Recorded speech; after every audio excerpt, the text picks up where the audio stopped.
Okay, Chair, we're live now. I'd like to welcome everyone to the meeting. Before I start, I've got to read out some things for you. My name is Elaine Giles and I am the chair of this meeting. In accordance to the 2020 coronavirus regulations, this meeting is being held virtually to facilitate attendance and to enable the consideration of the important matters during this current COVID-19 situation.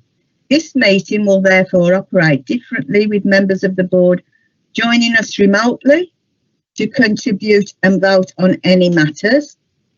I would ask all attendees to mute their microphones unless they have been invited to speak.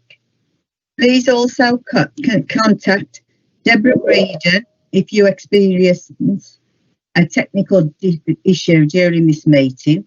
Depending on the device you are using to log in with, the hand up the icon in the control bar, or type question if you have a question to ask. If you wish to speak during the meeting, the chair or the facilitator will then indicate when you wish to speak.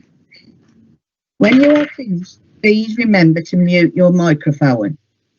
Following questions and debate, and in order to make a decision on an item, I will ask members whether they are for or against the proposal, or if they wish to abstain.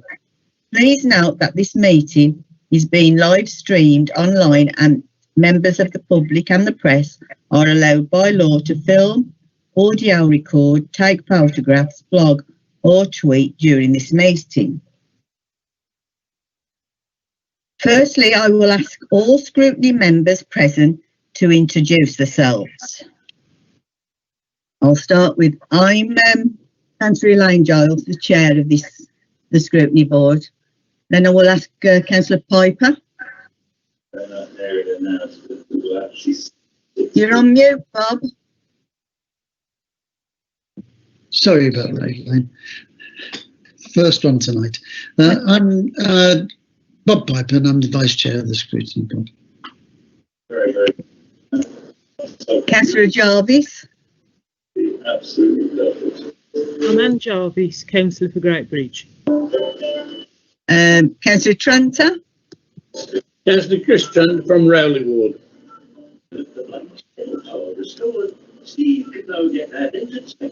Councillor Jones. Yeah, Councillor Richard Jones from Old Worley. Councillor Hackett. Can you hear me, Elaine? No, we didn't. Can you introduce yourself again, please? Yeah, can you hear me now? Can you hear me okay now? Yeah. Okay. Councillor Simon Hackett, councillor in Fire Park. Councillor Hartwell. Councillor Suzanne Hartwell, Oldbury Ward. I think that's all the councillors here. Anybody else? No? Okay, thank you. I would also like to introduce James Sandy and Deborah Breeden from Democratic Services, who will be supporting this meeting. Now let's move on to the agenda. Item 1 is apologies for absence. I think there's one been received from Councillor Sue Phillips. That's right, Chair, and I think Councillor Costigan as well. I think she's going to arrive late. Okay, thanks. Now it's my announcements, right. Members have received a copy of a letter of 16th of July 2020 from NHS England and NHS Improvement Midlands Regional Network.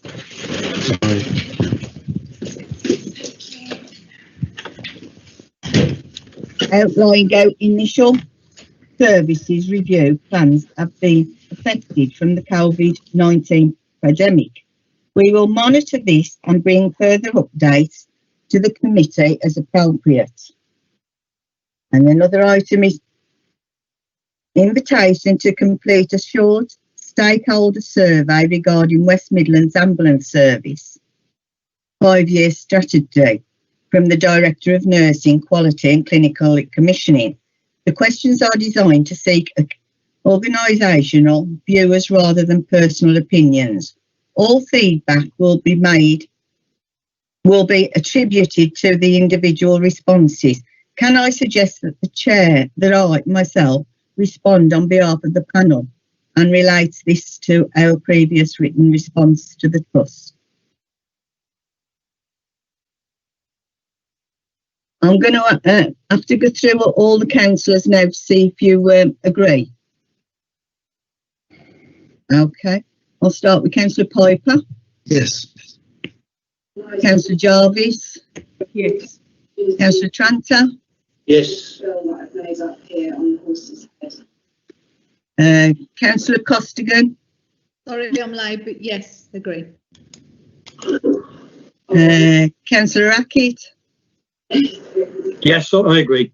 Councillor Hartwell. Yes. Councillor Jones. As a member or an employee of West Midland Ambulance Service, I need to declare an interest in this item. Okay, thank you.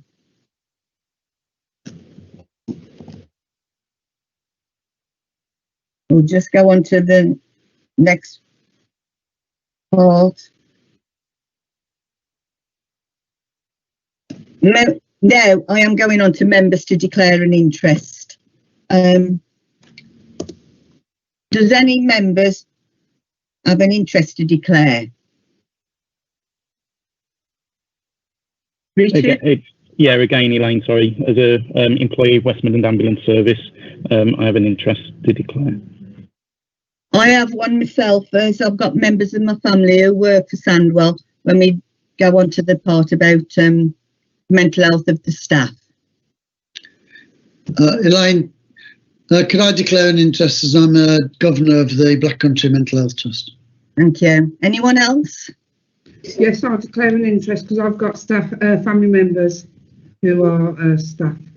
Thank you. Councillor Tranter?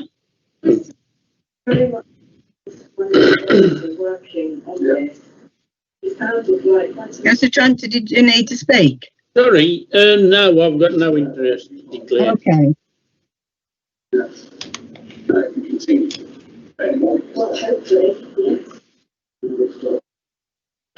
I'll just get back onto my page.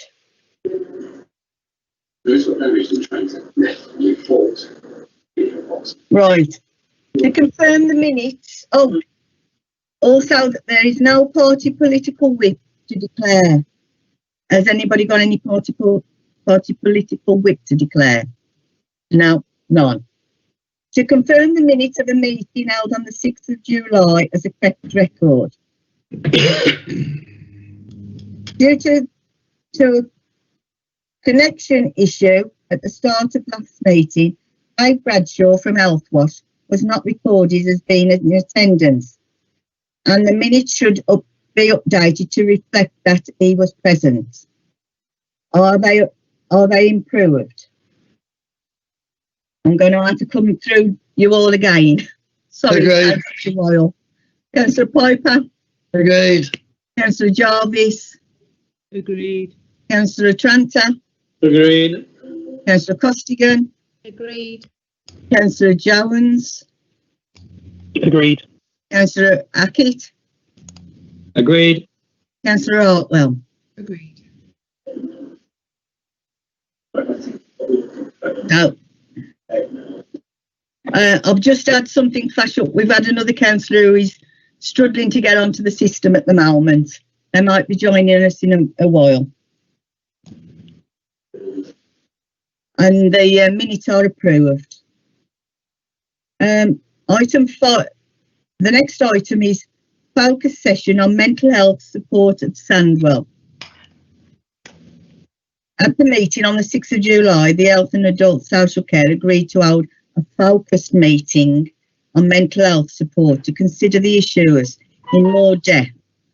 This meeting would consider the different tiers of services available at present in relation to prevention in the community, supporting vulnerable adults, carers and dementia, NHS capacity in local primary and secondary care.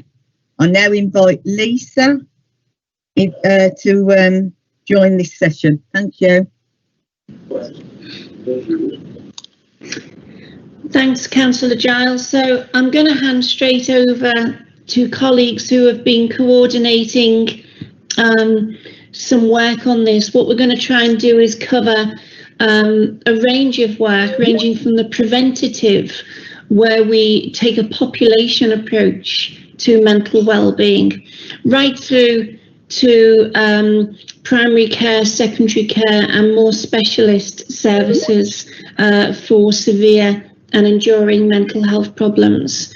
So I'm not quite sure who is scheduled to start on this. Do we have a... Yes, but I don't think he's here. Is someone else come in his place? If I can just interject there, Lisa, I think that Tom Parker was due to join us for the meeting, but unfortunately he's been called away on a personal matter. There is a colleague, I think, from the CCG on the call, which is James, is that right? Yes, yeah. So I don't know, James, if James was covering for Tom. I'm not clear on that. I wasn't, because obviously Tom's Okay. interest is more around children and young people, and I'm an adult commissioner, but I've certainly been involved with other colleagues in the local authority and the more broader sort of sector in some of the work, so I can certainly speak to some of it. So, Chair, if I may, what I could suggest is perhaps Chris from the Black Country Healthcare Trust start, and Lisa, if that's if that works for you as well, and then perhaps James can help with any CCG specifics. Yeah. Absolutely. And should we just do a quick summary of who else we're going to have speak? So from public health. Perhaps the other people who are going to speak could introduce themselves at the moment, please. Yeah. So, Di, do you want to start with the public health team? Good afternoon, everybody. My name's Diane Millikamp and I work in public health within Lisa's team. So I'm just going to give you a brief sort of overview of the work that we're doing to support workplace mental health and wellbeing. Thank you. And Colin, do you want to say a little bit about the adult social care side of things? Just introduce yourself and say what you're going to be talking about. Good evening, everybody. My name's Colin Marsh. I'm one of the service managers in adult social care. My job is the management of all our in-house direct services, and I've been asked to come and talk to you tonight about some of the implications and growing information that we have around mental well-being in our care homes. So I look forward to speaking to you in a bit. Yeah. And we've also got Karma Booth on the line from Children's Services. Karma, are you going to be speaking on this as well? Yes, hello. Hi, everybody. My name's Karma Booth. I'm Head of Strategic Commissioning and Partnerships for Samwell Council for Children's Services. I'll give you a bit of an overview in terms of what we've been doing to support children and young people from a strategic perspective in terms of coordinating a response around emotional wellbeing and mental health during the COVID pandemic. Okay, and is there anyone I've missed out? We've got our CCG colleagues already introduced. So where would you like to... Sorry. We've got Black Country Healthcare. Yep. Chris Masakani as he's probably introduced himself. I'm Malvina Anderson. I'm supporting him with a presentation around mental health, looking at the themes that we've picked up throughout COVID, and also looking at a focus on BAME communities. Hi, I'm Chris Masakani, Chief Operating Officer, and there's a gentleman called Yasser Mohammed who'll be supporting the presentation as well. You wanted an update on our merger, top 5-6 issues around COVID and how we've managed that, and a particular focus how we're supporting our BAME communities. That's great. Good evening. Good evening, everyone. My name is Yasser Mohammed. I'm the Quality Inclusion Lead. I'll be speaking alongside Chris and Mal today. And the topic I'll be talking around is Black, Asian, minority, ethnic, and the COVID response from Black Country Healthcare. Thank you. Great. So that hopefully gives you an overview of what we've got in the mix. And obviously what we'll try and do is tie it all together to create one overall system. The partners do work very well in the system together. So where are we going to start? We're going to start with Black Country. You can do. I don't mind. Go ahead, Chris. Okay, James, do you want to bring the presentation up at all or share it on screen? Yeah, I'll just do that for you if you just bear with me. And will you move it along when I say click the button? I'll even do that for you, yes. Hold on. Voice activated technology.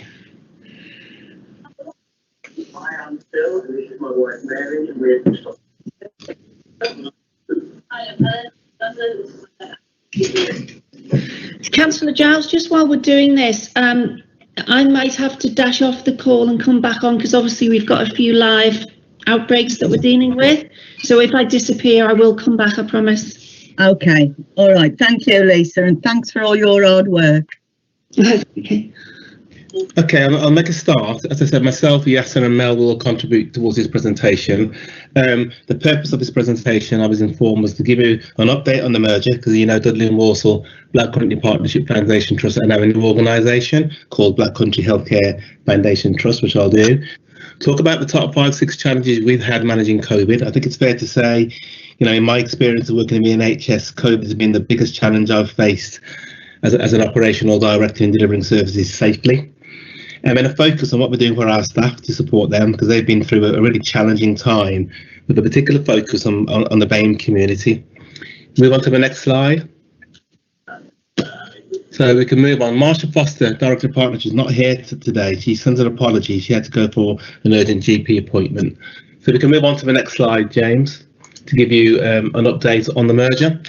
So we merged on the 1st of April 2020, which seems a long time ago, although it's only 6 months. It was 2 years in the planning. It's a merger that some people said should have happened 10 or 15 years ago. So Dudley and Walsall Black Country Partnership, we are now known as Black Country Healthcare Foundation Trust. And our vision really is to help people across the Black Country achieve healthier, happier lives who've got mental health issues. COVID arrived, obviously, the end of February, start of March, and that's impacted on our journey as a new organisation. So where we wanted to be in terms of culture, in terms of structures and processes, we're not quite there yet, because COVID obviously took our attention and was our main priority going forward. But just to let you know now, we've all board appointments, so our new organisation have been made in terms of execs, non-execs, and our Assembly of Governors. That did get slowed down. We've made those appointments now. We've now got the board in place. Next slide. Just to give you an idea of what the new trust looks like, and I'll share this with you so you've got it sort of pictorially. We've now got, as one organisation, 3,250 staff. We cover a total of 65 sites, and that goes from Sandwell to Stourbridge to Walsall and the Black Country, so it's quite a large geographical spread. We work with 7 acute hospitals. Clearly the 4 main ones in the Black Country should be Dudley, Walsall, Sandwell and Wolverhampton. 58 community bases, and we're serving a population of 1.16 million. 4 boroughs there. In the new structure, we're going to have 5 divisions. Mental health is going to be 1. Older adults will be the 2nd, and then it'll be LD, CAMS and children's. There'll be 1 division, but they'll have their own clinical director and their own specialities over their speciality areas. And below, you can just list all the services that we currently deliver at the moment. Next slide. I thought I'd put this next slide up just to give you an idea of the services in Sandwell. You can move on to the next slide, James. So clearly you're interested in Sandwell, and underneath it just points out the services in Sandwell around adult mental health, older adults and learning disabilities. In terms of merger progress, we're developing our clinical strategy at the moment. We've done a lot of engagement internally and externally with a range of stakeholders. We hope to have our clinical strategy by autumn of this year. That will then inform our estate strategy and our bed strategy going forward. We are now currently restructuring the operational and clinical divisions as commenced and going for a management of change. Also restructuring our corporate services to make sure we're fit for purpose for a new organisation. Doing a lot of OD work as well at the moment and to develop a new culture. But in many ways, COVID has helped because when we were brought together, we've had to work together, integrate together, develop relationships really, really quickly. So COVID, in a strange kind of way, has helped our culture shape itself, and it's going really well in terms of people working together, in terms of pathways, in terms of services and structures. The learning from the COVID, we've been doing a lot of work with our staff, trying to feed that into what our new recovery reimagining program will look like. We've done an online survey with our service users, and they fed back to us, which is really, really key. And where we're at now, we're at the recovery and reimagining services for phase 3 of the mental health planning. We had a directive from Claire Murdoch, NHS lead, around recovery, refocus, about bringing services back online to their full functioning power, but clearly doing it in a different way because we've learned so much in terms of digital consultations, face-to-face consultations, and working that through. We're also working with the STP, how best to deliver mental health. And also we're ensuring that although some services will be delivered across the system, across service specifications that gets consistency, we've got to consider place-based care, what's unique, what are the nuances for Sandwell, for Dudley, for Walsall, etc. going forward. And then finally, we're making sure we're around the table to make sure we deliver on the long-term plan and make sure the mental investment standards that have been given to us through that plan comes our way and lands with us and we can utilise it completely. That's where we are in terms of the merger update. Next slide, James. I'll go through the COVID lens. So you talked about the top, you can move on to the next slide, James, if you want to, the top 5 challenges for us, really. I suppose I'll start off managing flow and managing beds and having to develop a different bed configuration very, very quickly when COVID arrived. Some of our buildings are more modern than others, so reconfiguring our beds has not been easy. But we had to develop very, very quickly red and green areas where some patients who had symptoms or who were diagnosed with positive cases were getting into our red areas, and our green areas of people who are well, didn't have any symptoms. But that's been a real challenge. Part of that challenge is managing our beds, and remember, demand's not gone away. So in effect, we had red and green beds. We have the same number of beds, but clearly using red beds for only COVID patients with COVID symptoms kind of reduced our capacity a little bit, really, going forward. So we have to increase our threshold for admissions, lower our threshold for discharges. Our community teams have to increase their gateway to make sure we can hold people in the community. And they're probably holding people in the community in the past who might have got admitted. We work very closely with our CCG colleagues, and I must thank James and Sarah Fellows for that. They provided some extra beds locally to help people stop being placed out of the area, which was really, really key. We also set up an ethical decision group as well, because obviously we have to make decisions during COVID that we probably wouldn't have made under normal circumstances. So we had an ethics group that looked at every decision, every service change, every log change was recorded as to what we're doing, why we're doing it, why we needed to record it. Running alongside all of that to manage our beds, we did patient testing, staff testing. We set up also a 24/7 line, and we did that really, really quickly. I would argue in normal circumstances, when you do developments, they take months and months and months. We did that within a month, against the support of our CCG colleagues, and that 24/7 line is still functioning today. So it's been a real challenge around that in terms of managing our beds. Managing outbreaks of COVID and wards was a big challenge for us. We had an outbreak in Dudley and Walsall, and when that happens, it stops admissions, it stops discharges, patients can't go and leave. And remember, the mental health patients, they're not always compliant, so managing that was quite stressful for our staff, which is really key. The third thing I would say in terms of challenges, and we still probably got this today, managing the abundance and conflicting guidance of COVID. When it first started, we were being told different things by different regulatory organisations, and that was very hard to manage in terms of communication. It's less so now, but even today we're hearing conflicting messages in terms of you've got geographical areas that may be locking down, and in one breath it's helping people come back to work. We're trying to recover and reimagine all our services completely. So it is a challenge in managing that, but we're at the stage now, as I said, of our recovery and reimagination programme to get our services fully back to functioning. But we're never stopped, we're just delivering in a different way, but how we're going to deliver our services in the new world of COVID, because I think COVID will be here for a while, and we have to manage COVID now as part of our business as usual. I don't think it's going to go away anytime soon. I think my own personal view will be here for the next 12 months. The next thing, staff adhering to strict guidance of IPC and PPE equipment. I don't know if anybody here in this room today has ever wore FFP equipment. It is quite challenging for staff to wear that for long shifts, 8 hours, 12 hours, but they've been really good and they've really stuck to their guns in doing that. And as a result, we've only had 44 cases of COVID patients within the organisation. And at the moment, today, as we speak, we've got no patients on our wards who are COVID positive. We've had to raise our IPC standards really quite dramatically and make sure we adhere to it. Supporting patients and visitors, really key during COVID.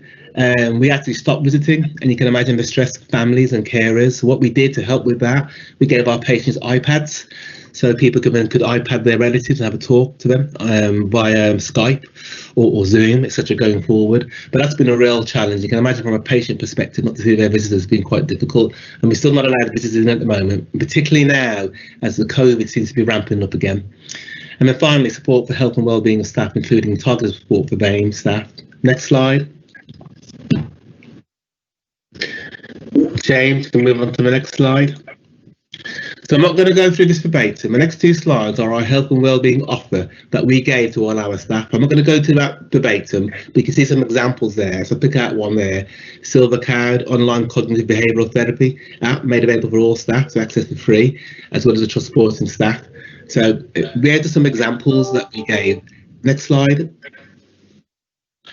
And again, I think the next slide shows some more examples of the kind of things that we offered. Okay, so that was for the general group of staff in terms of what we did. We did quite a lot in terms of supporting our staff, which is really important because we're really stressful. I'll move on to the next slide there. I'm going to go on to the targeted support we gave for BAME staff, and Yasser will talk this through with you. Move on to the next slide, James. Thank you, Yasser? Thank you, Chris, for that. So in terms of the targeted support for Black, Asian, minority ethnic staff around the COVID-19 response, our executive team set up a BAME staff COVID-19 engagement events, sense checking worries and anxieties of support and organisation response. We also sent out letters to our colleagues, to our BAME colleagues, telling them that they were at greater risk. We included our BAME colleagues at a high risk category in the risk assessment process, and what I'd like to inform this group is that we're 100% risk assessment completed.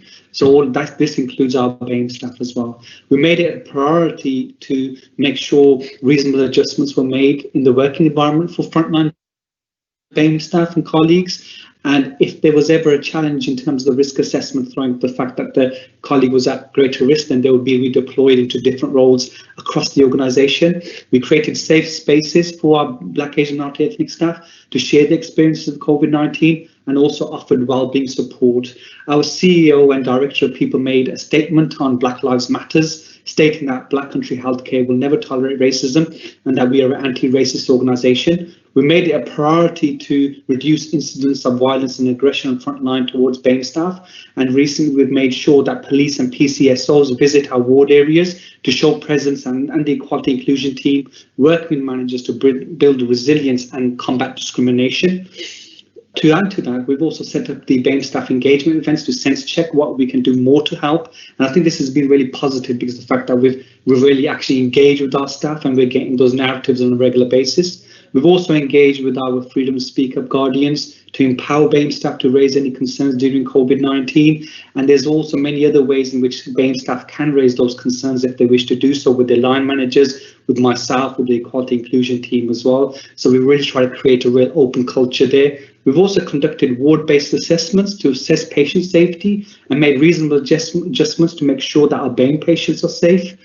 To add to this, we've been working very closely with our commissioning colleagues, James and also Sarah and other colleagues, and we've developed the Black Country West Birmingham STP BAME COVID-19 group, and we're working across the Black Country to make sure that there's a strategic response to supporting BAME communities, and that's been a real positive piece of work. Through that work, we've also secured 2 community development workers who are currently working across the borough in terms of looking at third sector organisations and building BAME community capacity and the response to the pandemic. We've also asked our chaplains to offer spiritual care and held memorial services for colleagues that we've lost. and that's been really supportive for our staff. And we've really made sure that our staff receive that bereavement care and support.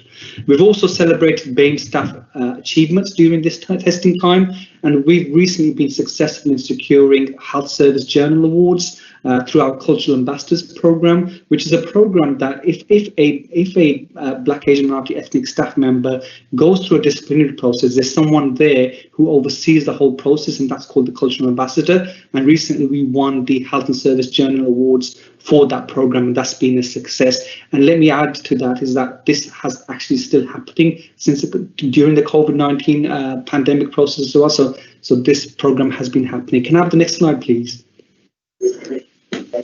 Thank you. So to sum up, I think it's back.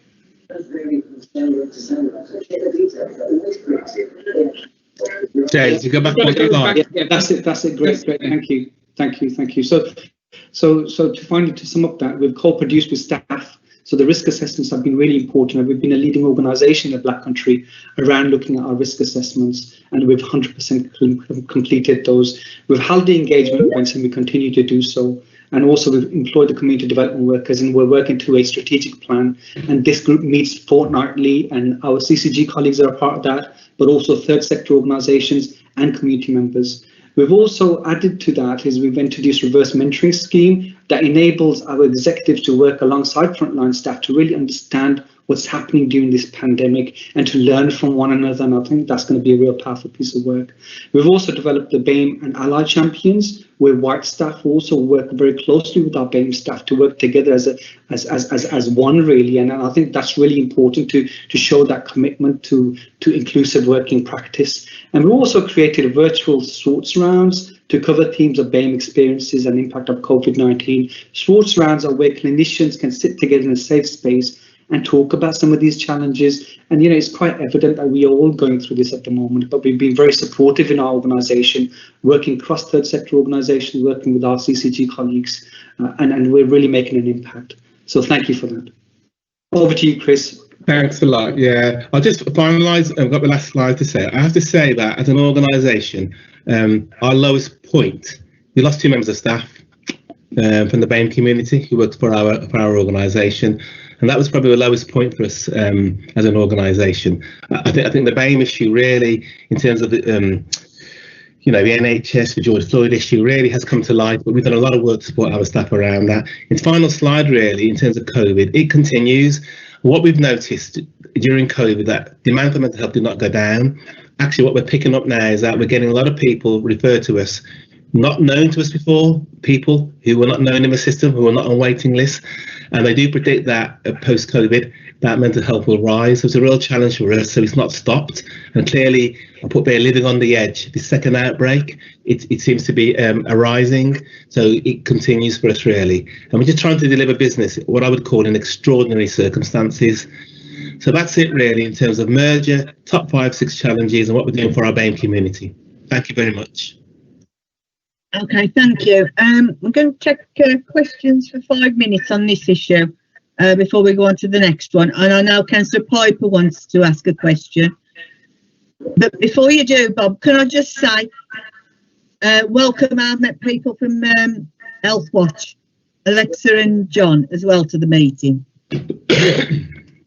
Thank you, Chair. Bob? Thank you, Chair.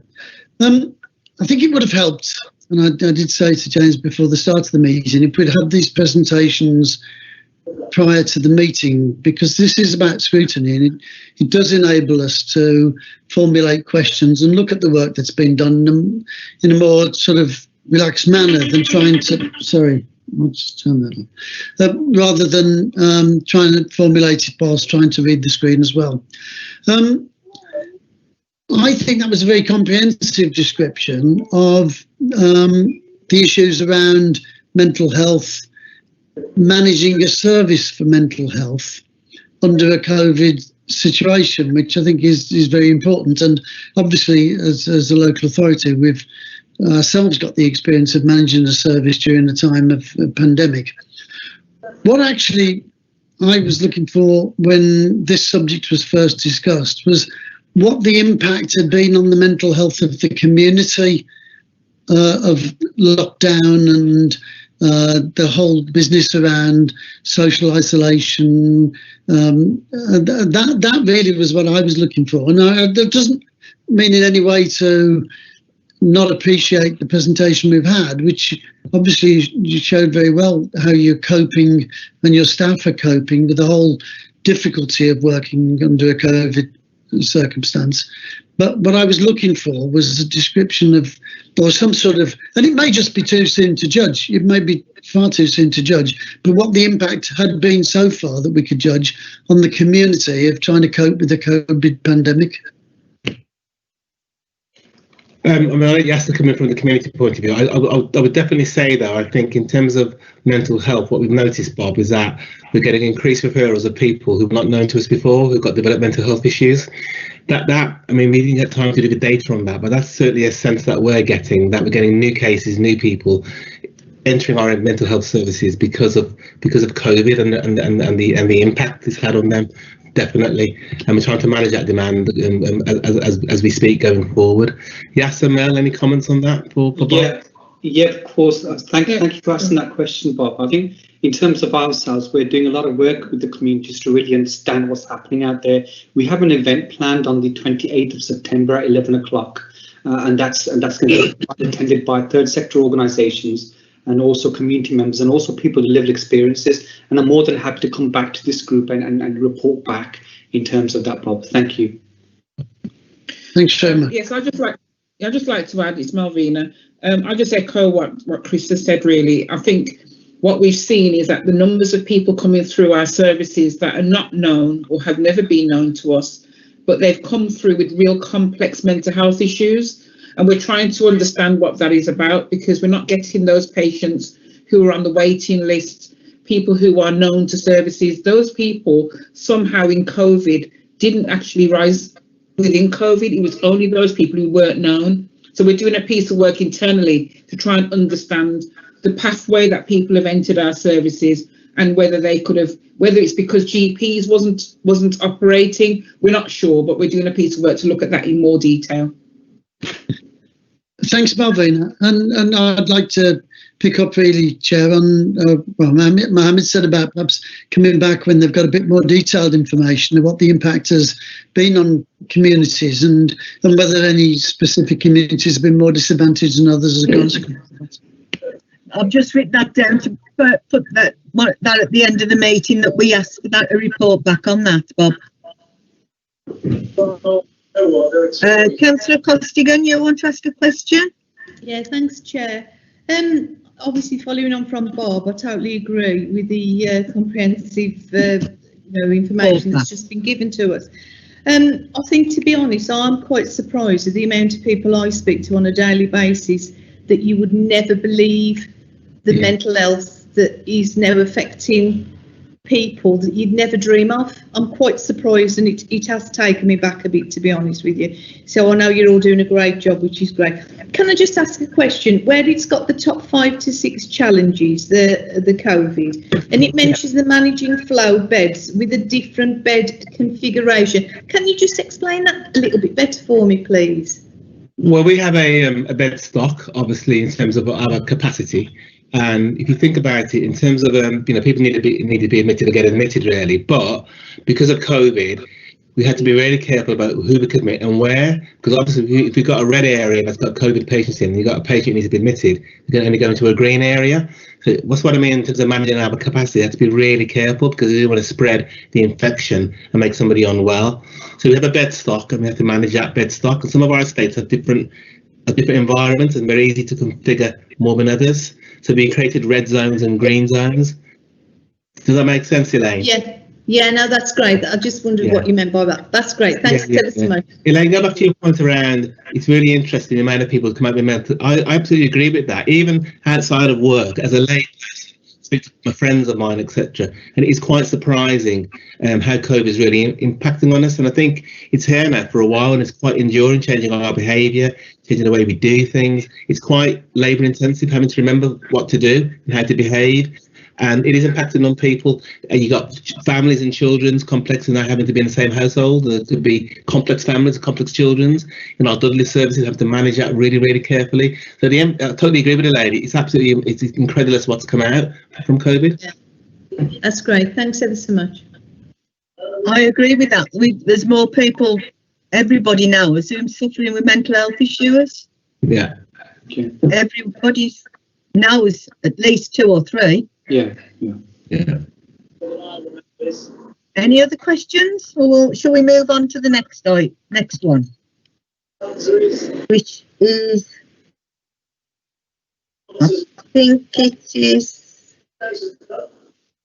I think it's Colin, isn't it? Yeah, it's Colin. Good evening, thank you, Chair. I guess I'll start with, I've got a bit of a presentation for you, but I'll start with just a bit of an overview and just looking at some of the things that have just been said, really. From a care home perspective, we are still learning an awful lot about the effects that it's having on people. I think there's been a real focus, both nationally on the news, in terms of cases and numbers of outbreaks, and probably not as much on mental well-being, although it's recognised as a real concern.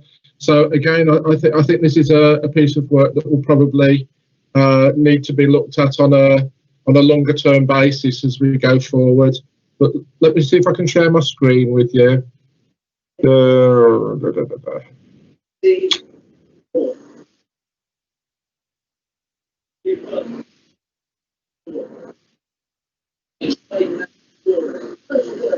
Is that okay? Can people see that? Yes, thank you. Can everyone else see it? Okay. Yeah, so thank you for giving us the opportunity to come and talk to you. As I say, I'm service manager for adult social care within the council. I manage all of our in-house services, so I'm going to give a bit of an overview of the bigger picture of care homes, but just bring it into a bit of sharp focus with what's been going in our in-house services as well. Just a bit of an overview, just in terms of some numbers. Currently, we have about 80 care homes in Sandwell. 36 of these are older people's homes, either residential or nursing. We've got 35 homes for people with complex needs, so for people with learning disabilities, physical needs and other issues that they need some help with. We've got 9 extra care facilities, but internal to the council, we actually have 1 residential care home, and that's very specifically for people with a very high level of dementia. And we also have 3 Granges, so we've got Manifoldia, Walker and Holly Grange. And 2 of those are currently, as you may be aware, we're going through some significant changes at the moment, which COVID has also give us some opportunities, but some challenges as well. So the impact of COVID, the lockdown, as we know, the lockdown started on the 23rd of March, and I think for most of our homes across the patch, they weren't expecting for the issues that we've got to go on as long as they have done. So the initial lockdown, which was probably seen from most staff when I was talking to them, would probably go on for a couple of 3 weeks or 4 weeks, has now spanned out, and I think that has had a major effect on both the people who live in our homes, but also for the staff. I think it's worth making a point that, unlike other services, this isn't a service where we could have sent people home and to work from home. We obviously have to provide a service going forward on a 24-hour basis, and the service had to be maintained in that way. But a number of measures were put in place. I guess part of the question that was raised right at the beginning was, because of that and because of the ongoing 24-hour nature of the care, is it business as usual? And at the outset of this pandemic, and when we went into lockdown, the 2 big issues that were raised was around the supply and use of PPE, but also, as probably on national news and local news, around family visiting and the access to that wider conversations with families. So We've got national concern that's been raised around some of our care home provision, and that's been well documented on the news and other things. But I just wanted to give you a bit of a picture in Sandwell, and we have a daily situation update on where we are with our care homes. And as of, unless Lisa tells me otherwise, the number of homes that have reported positive or symptomatic people have been 35 of those 80 homes. So around 45% of all of our homes across Sandwell have had some experience of COVID-19. Obviously, that means that 55% haven't. And the number of people who have been tested or been symptomatic within those homes are around 223 people. And that's about 11% of the total population of our care homes. But the really good news, although any death in our care homes is obviously a tragedy, but for the last 6 to 7 weeks, we haven't had any reported deaths at any of our care homes. And I think that says an awful lot about how people and staff are working at the moment within those services.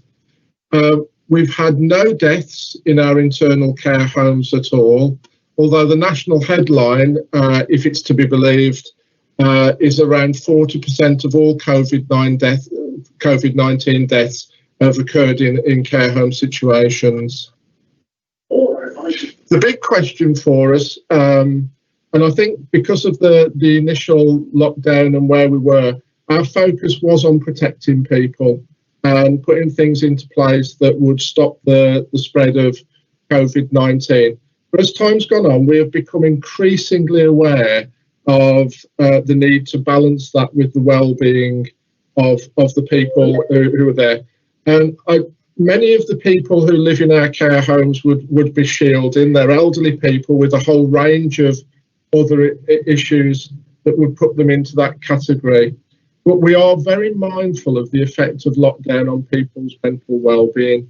And I think there's been a lot of focus on family visits, and quite rightly so.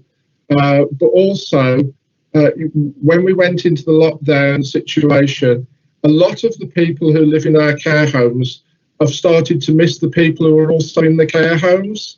And we were very aware that that was equally a position that will affect people's mental health as much as having visits from family members as well. So what did the lockdown mean? We had to make a decision that right at the start of this, there would be no visits in any of our homes, and the advice going out to the market was the same as well. But certainly that was the position we took right at the beginning of that. But also on top of that, as I've said, which probably had an equal effect with people mingling and being part of almost a small community at the care homes, a lot of the communal areas, restaurants, food areas, were also shut down, which meant that there was an awful lot more support that we had to do on a one-to-one basis with people in their own rooms or in their own apartments in the Granges. And a lot of that was based on the infection control, but also the ability to maintain social distancing. What people saw who lived in the home, which probably affected their mental well-being as well, was an unprecedented amount of infection control and cleaning. We were literally having to clean areas on a half-hourly basis to ensure that people maintain their safety. But with all the increased hand sanitisation and the programmes around that, that was something that people weren't aware of. And for a lot of our residents, especially with people with dementia, they probably wouldn't have understood straight away some of the implications and the changes that were going on within our homes. They also had to get used to our staff wearing and using PPE. So the big change, and probably in care homes people did use PPE an awful lot, but the big change was wearing masks and face coverings, which was quite unusual for people to see. But over time, people have got used to that. And the other big introduction that we've had at all of our residential homes is the swabbing. and that's the ongoing testing. So the impact on staff and on residents, that staff get tested now on a weekly basis and our residents on a monthly basis. And that's quite a departure from where people were before and what impact it had on them. So how did you respond? And I'm talking from an internal, but I hear stories all the time of what goes on in the external market as well. From a council point of view, we were really concerned about the use of agency staff.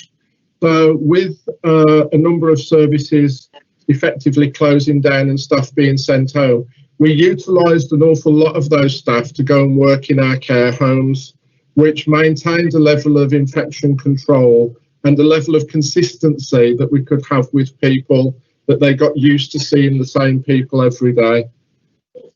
We already had personalised care plans, but they became an awful lot more personalised. So a lot of interests around individuals and the support that they would actually have. Not being able to go into communal areas was a major thing for people. So working with people in their own rooms.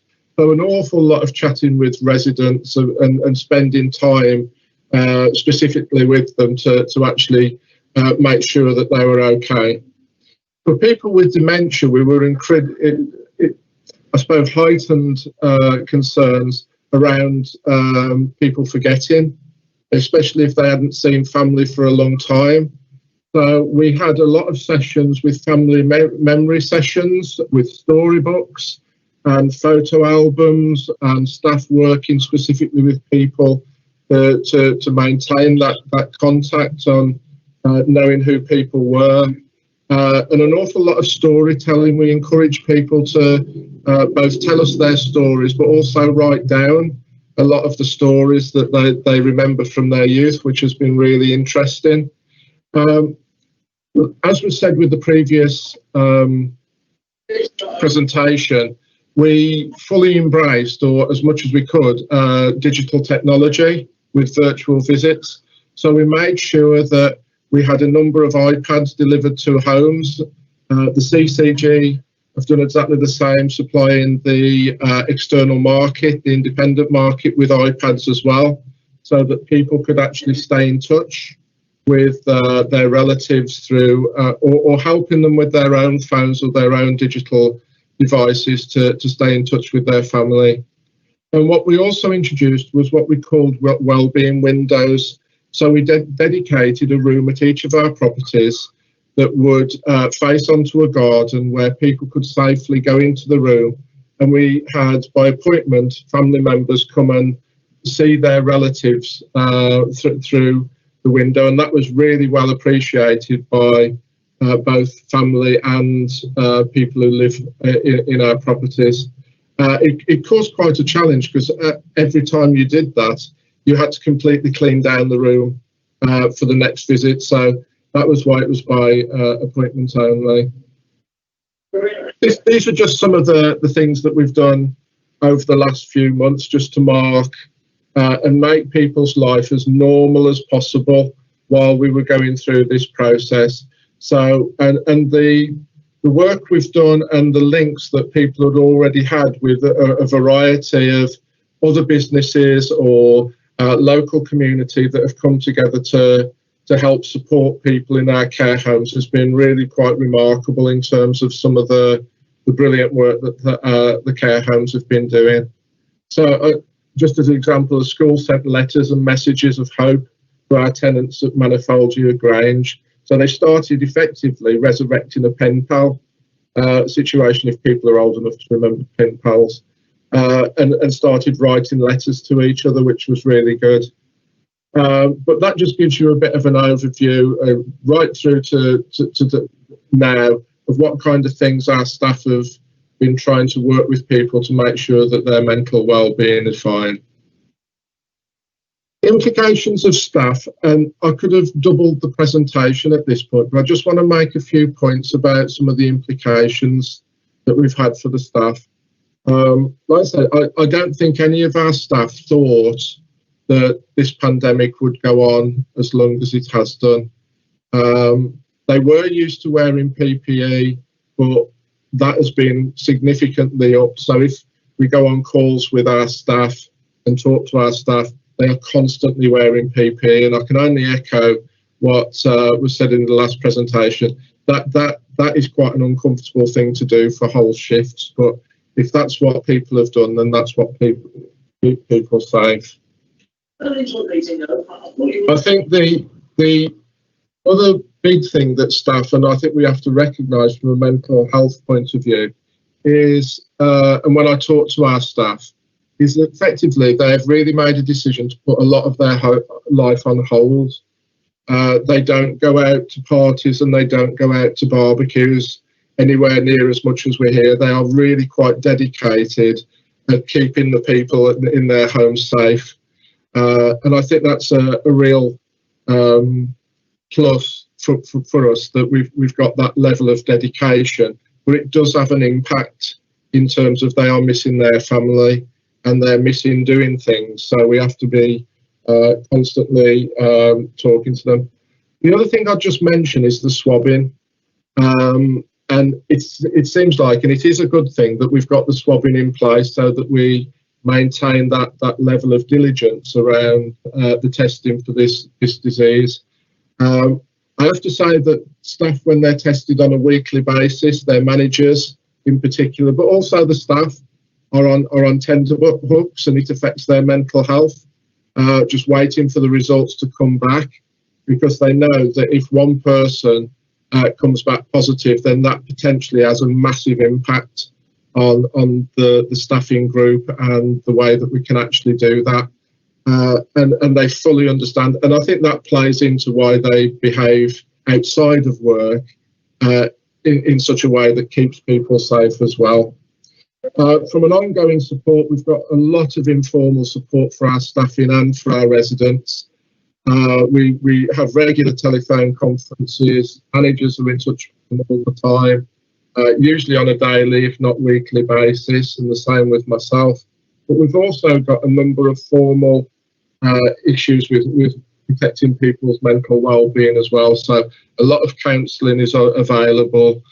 Mental health training through learning and development is also available for our managers and our staff. So this is a changing situation, and I was hoping to come today and say that we'd probably be looking at relaxing a lot of the stuff as we going forward, which will improve this people's mental health. But as you're aware, we are going into what looks like a second spike, and we're having to work with our staff on an ongoing basis and our residents to keep them safe.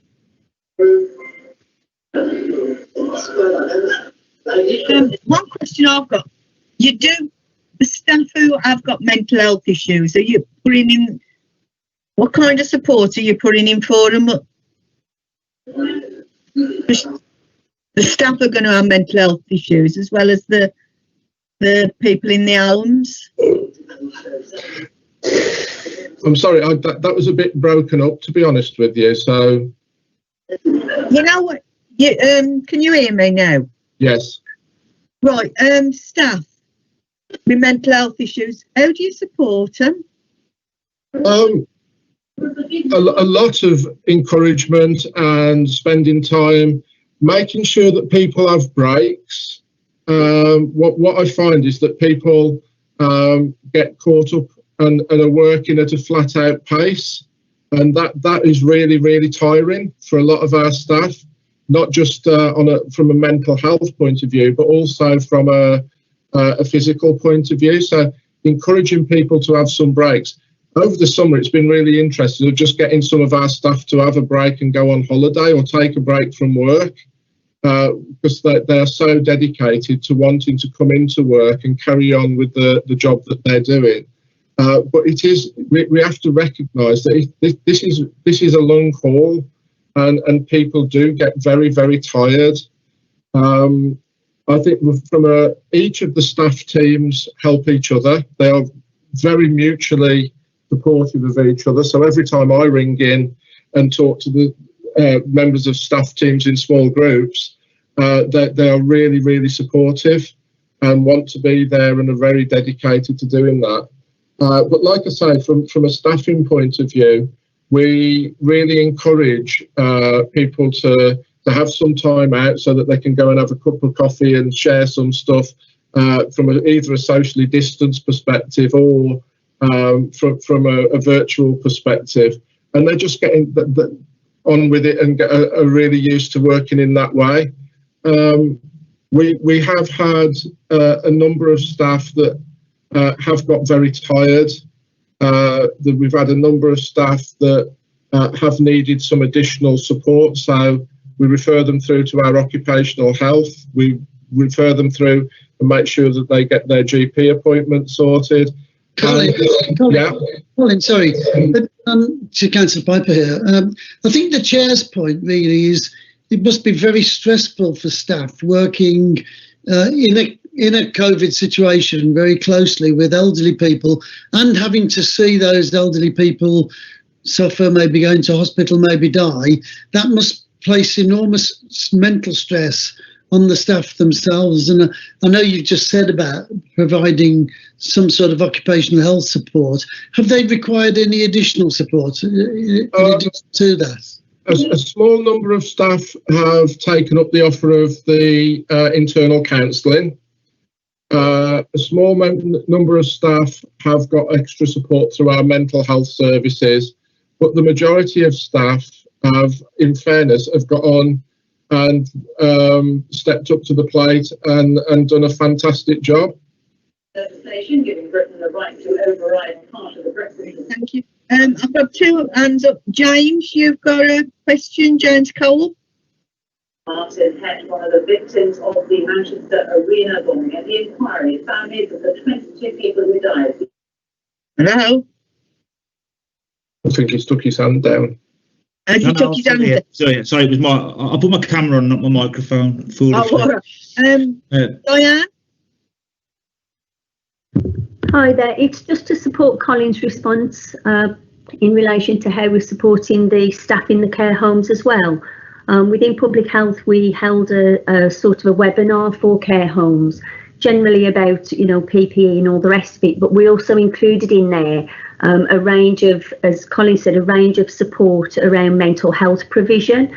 And we also developed resources and a toolkit around bereavement support and how to access counselling and obviously advertise those sort of wider council support lines, 24-hour support lines. So it was just to kind of, support Colin's answer there in how we've supported care home staff.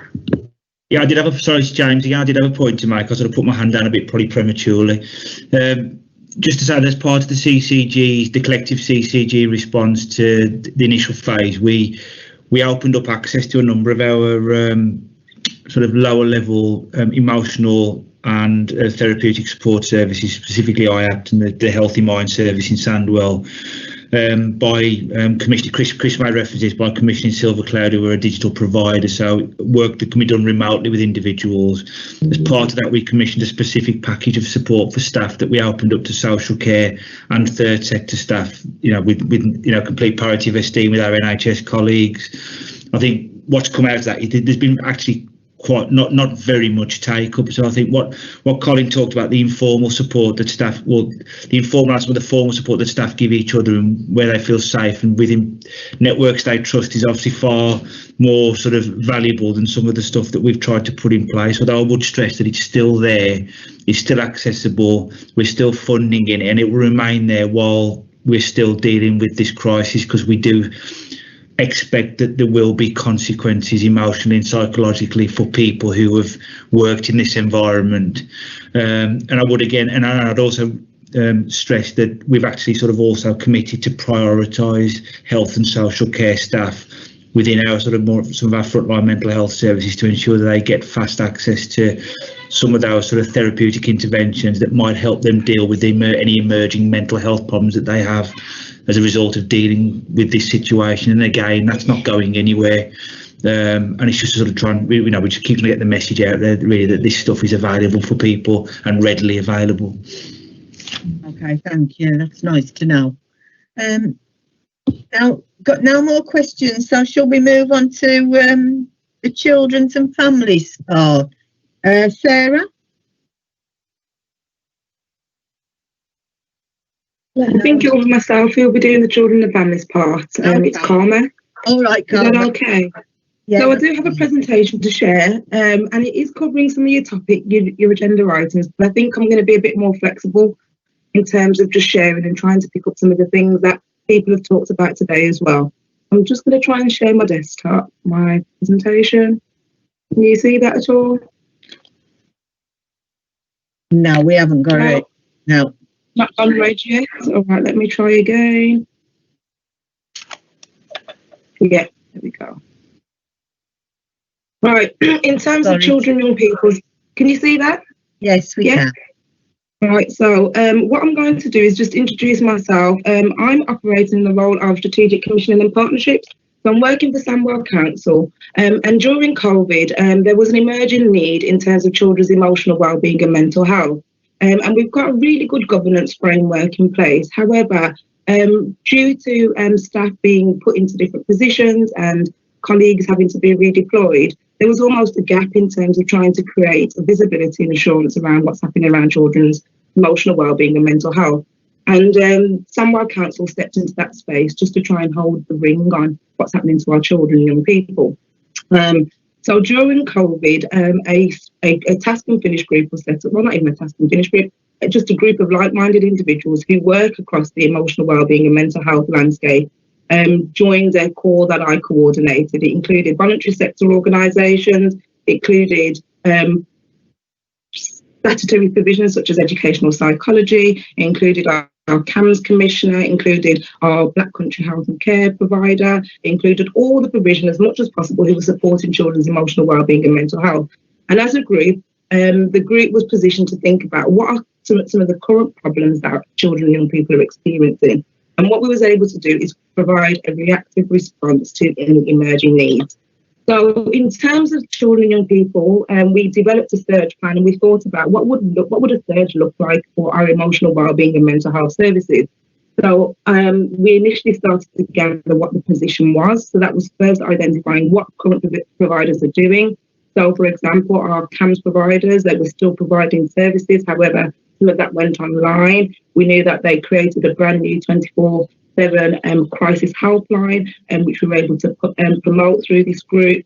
We were able to look at the new deliverables, which our voluntary sector provider, the Beam services were doing, where they moved their services online. We was also able to increase some of the capacity around online access for children and young people through our CUTH provision. We was also then thinking about all the work that had been planned for when children return back to school.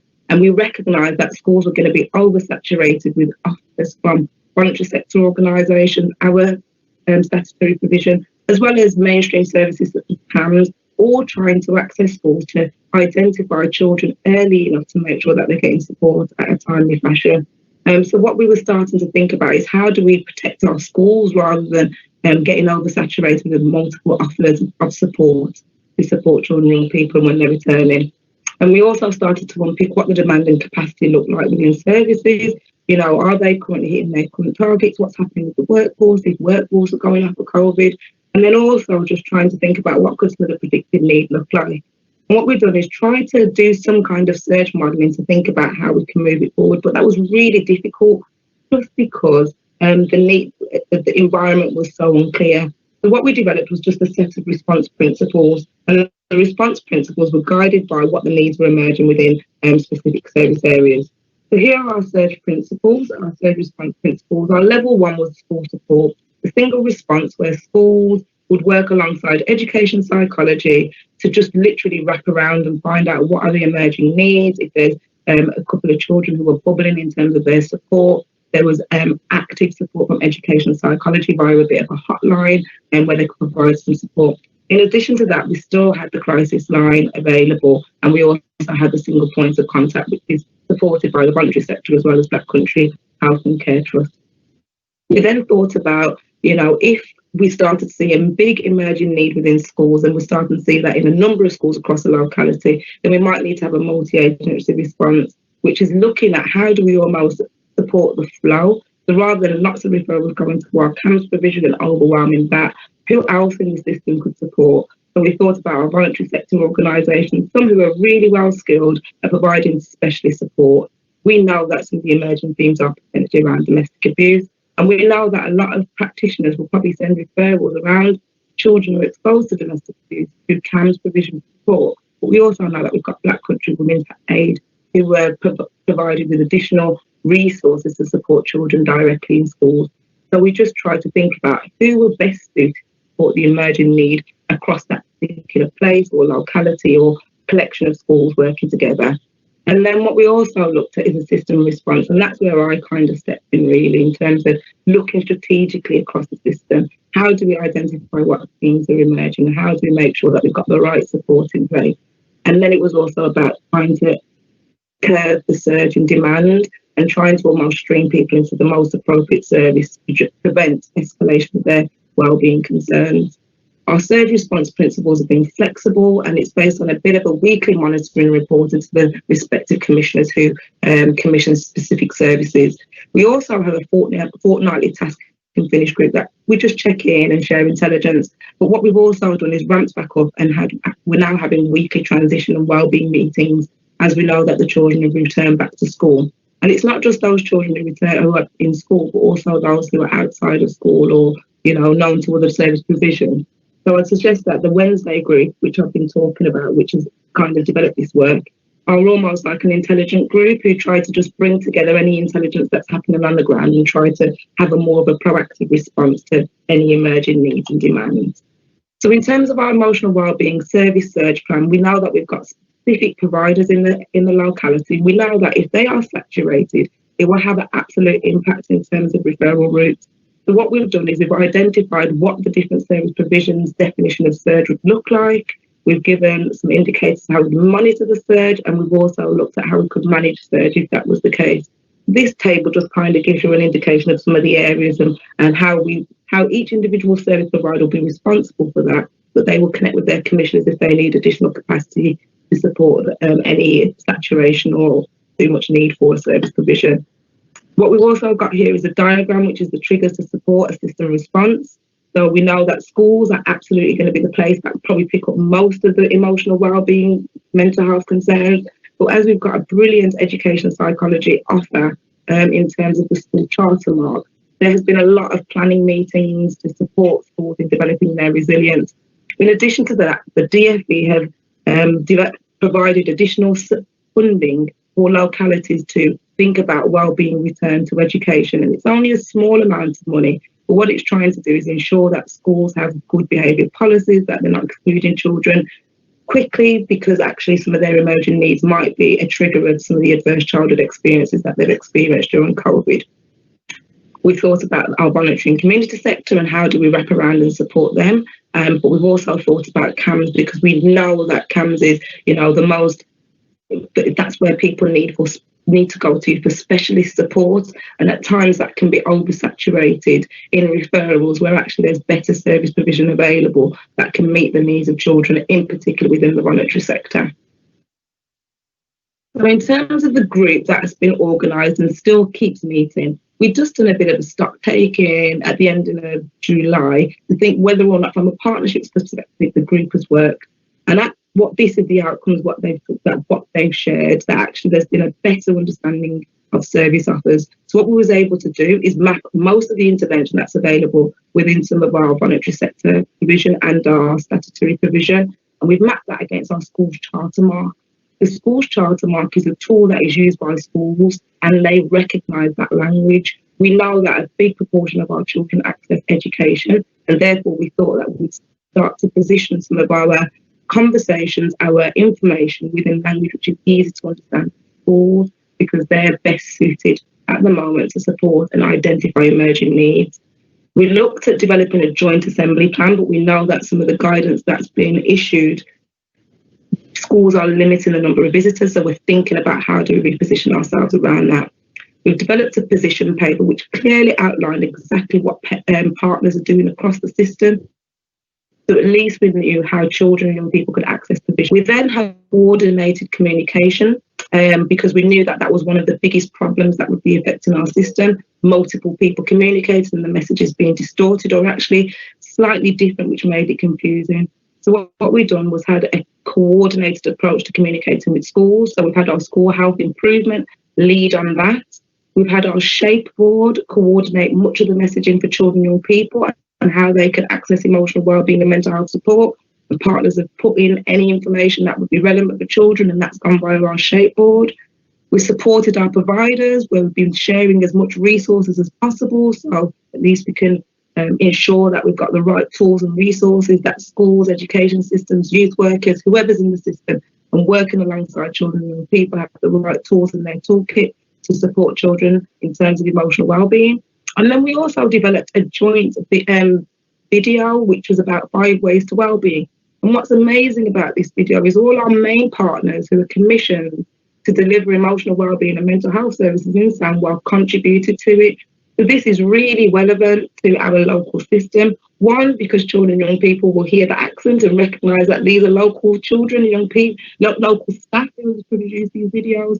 And therefore, we hope they will take closer heed of the messages that are being placed forward in terms of supporting their emotional wellbeing. And then the final outcome that we achieved was improved understanding of need. And what happened is we identified that there was a lot of different types of interventions available. There's also gaps and opportunities.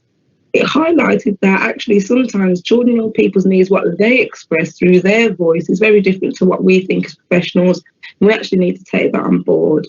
It also identified that we've got multiple resources, but actually we need to connect the system a bit better. And there was an identification of some of the workforce gaps and challenges, in particular, people being trained around emotional wellbeing and mental health.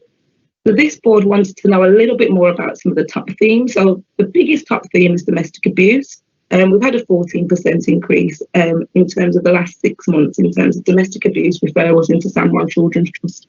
Now that's interesting in terms of we knew that this was happening, but I guess the data tells us 14%, but I would argue that actually it's much higher than that, and we know that there's a lot of hidden harm.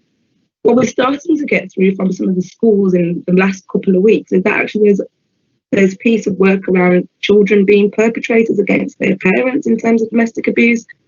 Now, that's something that we probably need to think about. How do we almost position that, and where did that come from, and how do we support children who are potentially entering into that space, because we know that that will have lifelong impacts in terms of potentially healthy relationships when they move on.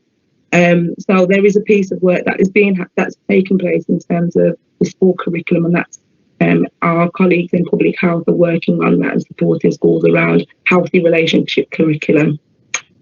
Just going back to domestic abuse, there's a piece of work that I've been coordinating, a task and finish group around children and young people's domestic abuse, and I'm trying to link that into the broader adult domestic abuse strategy and partnership work.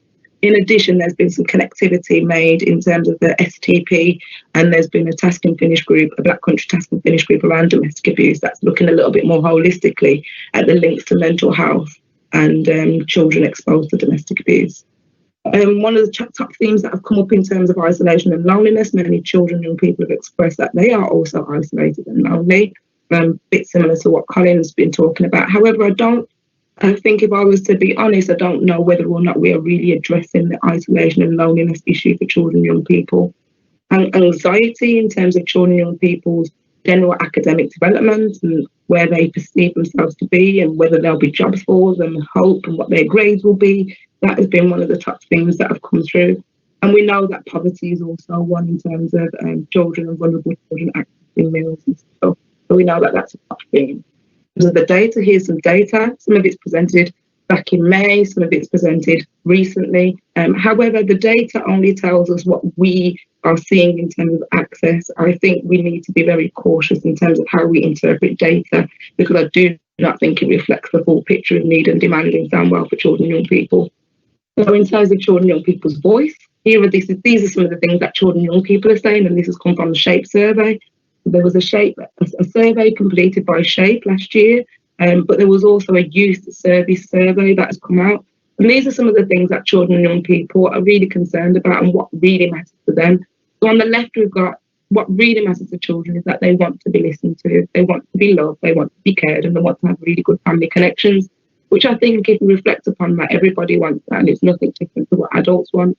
However, some of the concerns, what they raised was that in terms of education and going back to school, their concerns are that actually the relationship their older siblings would have and how they would normally protect them at school, that won't be there if they're sitting within their social bubbles. And we're concerned about how that operates. They're still concerned about loneliness because, again, linked to social bubbles and school. How does that work when their friends are in different sets and they can't socialise with each other? There was anxiety in terms of some of the real realities of returning and connecting with friends, but there's also some children and young people who actually find school really traumatic and actually they really enjoyed this period of time of COVID.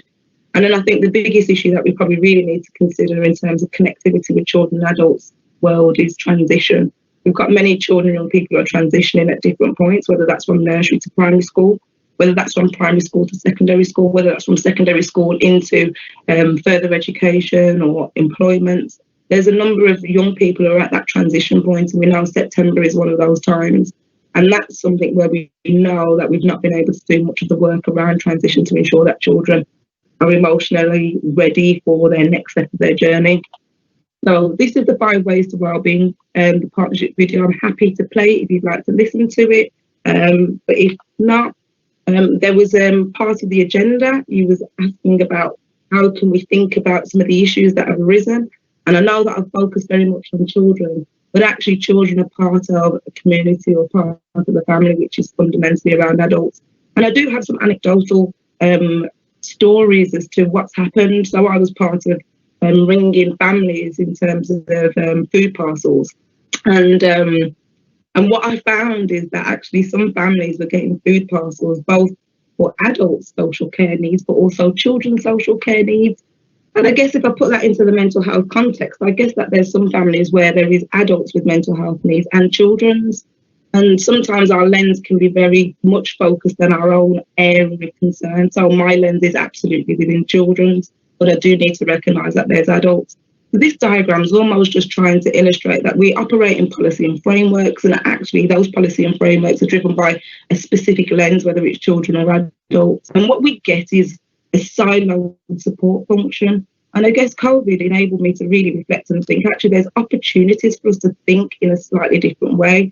And going back to Chris's presentation in terms of reimagining mental health services, actually, how do we reimagine household mental health? How do we connect children, young people and adults together? And how do we really focus on and have a refocus on our lens beyond family support? And I guess if we're focusing on family support, we can then influence and support the policy and frameworks again. And hence, this is just to try and open up a bit of a discussion really in terms of how do we connect children, young people and adults. There's my contact details. I will stop sharing and then any questions? Right, have we got any questions? I've got one. Now that you spoke about the children going back to school, I'm thinking of the very young ones. They're going to struggle with not being able to connect as well as they usually do. How can we get around that one? I think that's a really difficult one, really, because we've got to follow the government guidelines in terms of how children and young people should operate. Obviously, within schools, the social distancing measures are within a kind of social bubble. However, I think it's more of the longer term impact that we need to consider, and I think it's a really difficult one. And I guess as somebody who's really likes children and young people, and I think about my next door neighbours, and when the little 5-year-old wants to come up and play, and I've got to say, sorry, let's just kick the football rather than throw in the ball. It's something that we need to think about, those longer term impacts in terms of children, how they connect with others and attachments and the normalisation of this, because it's an interesting place to be in. And I guess we've had the privilege of having usual ways of interacting, whereas children are learning a new way. And I guess we need to support them in shaping that, but we still need to get our head around what it looks like. Yeah, difficult. Councillor Rakic, you've got a question? Yeah, can you hear me, Elaine? Yeah, we can hear you. I don't know if I read this right, but it said that the CAMS referrals were down by 50%. And I mean, that's quite a woody, isn't it? I mean, that is a woody. You know, is the children and young people out there who, for whatever reason, are not accessing services, and what are we going to do to try and address that? Yeah, I think the challenge with the referrals and why they've gone down to 50% is because obviously children weren't at school, and children are the big schools are the biggest referrers into CAM services. What we have been doing is trying to really plug the social media platforms. You know, we reconfigured some of the youth platforms. So Niche has been very instrumental around that, getting children, young people's voice to find out exactly how do they want to connect, and almost trying to plug the messages as much as possible that they can get online support. CAMS isn't the only place that can offer them support at all. And actually, sometimes CAMS isn't the best place for them because it's only low-level emotional wellbeing concerns. So I think we have a duty to try and make sure that the offer is very visible and clear to children and young people about what's available. But we also need to get those messages out to professionals as to what services are needed and what services are out there and how people can access them. So we are doing some work around that. And the Transition Wellbeing Group is very pivotal in trying to bring together a clear direction of what our offer is and how you access that.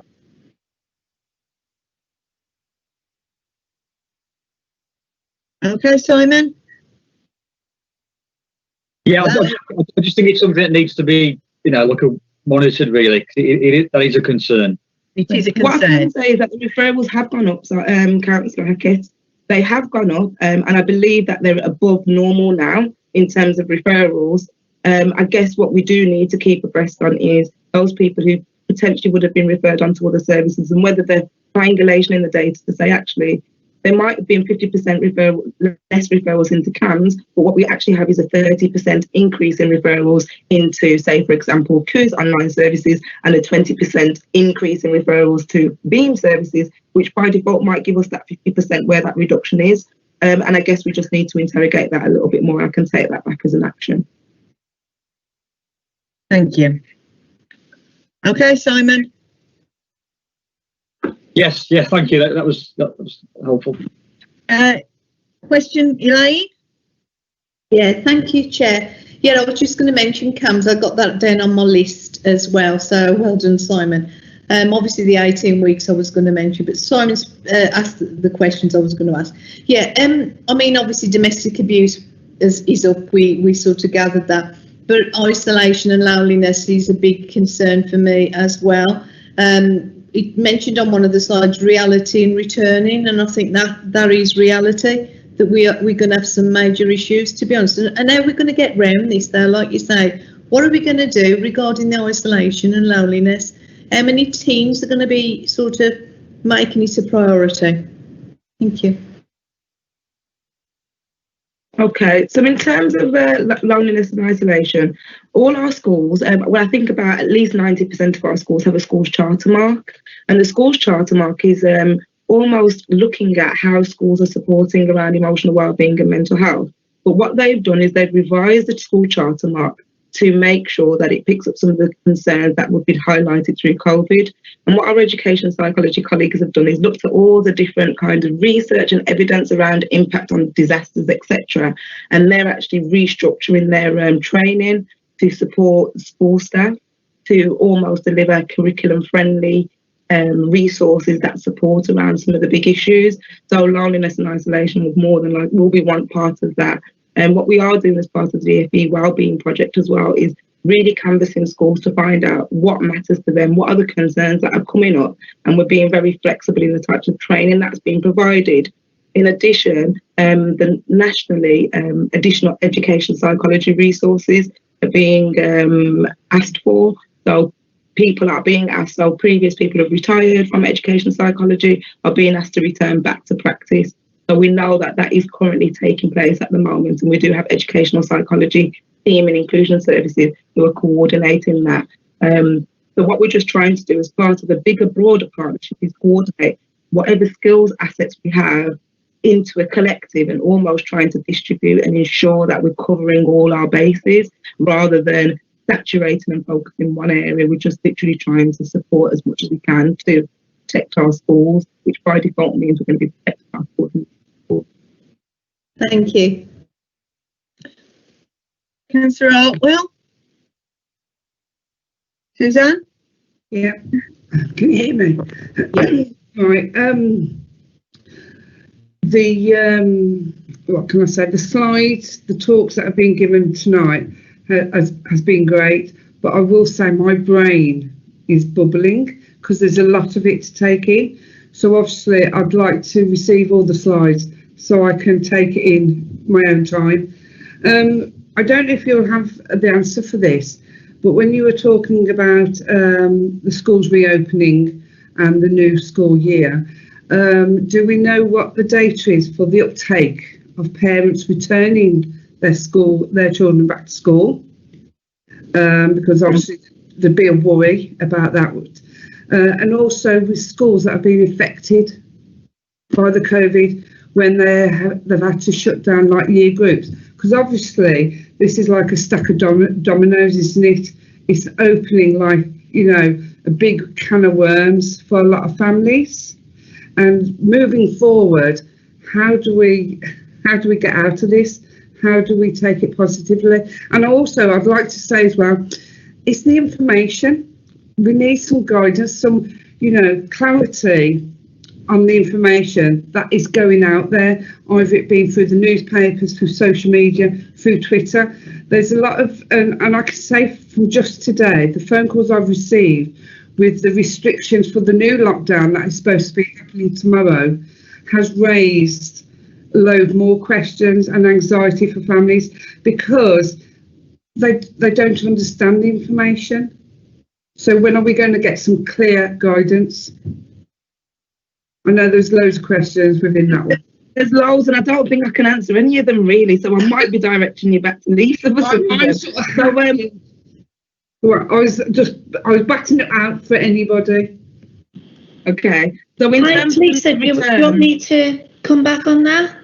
Sorry, I'm simultaneously trying to deal with an issue in a school, so doing my best to multitask. So yeah, we've had an enormous number of inquiries come in about the recent government restrictions.